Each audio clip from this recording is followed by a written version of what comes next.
আছে এবারে বিজয়ী হওয়ার মার্কা আছে, এ বগুড়া সদরের মা বোনদের মার্কা আছে।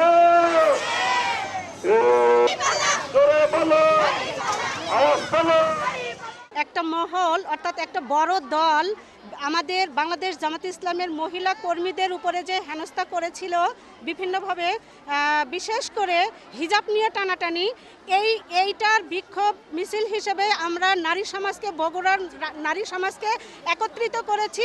সমস্ত নারী সমাজকে সাথে নিয়ে আমরা ব্যালট বিজয়ের মাধ্যমে আমরা আগামীর ইনসাফপূর্ণ একটা রাষ্ট্র কায়েম করার জন্যই মূলত আমাদের এই সংগ্রাম। বিভিন্ন জায়গায় মেয়েদের উপর, নারীদের উপর হেনস্থা করা হচ্ছে, সহিংসতা করা হচ্ছে, বিভিন্ন জায়গায় মেয়েরা নির্যাতিত।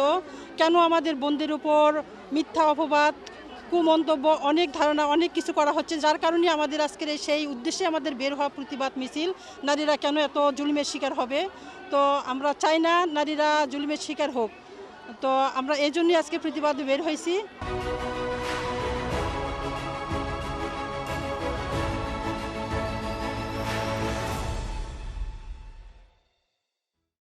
সন্ত্রাসী বাহিনী জামাতের বিভিন্ন নারী কর্মীদের উপর দেশের বিভিন্ন প্রান্তে ন্যাক্কারজনক হামলা চালাচ্ছে, অপমান করছে, নারীদের পোশাক নিয়ে বিরূপ মন্তব্য করছে।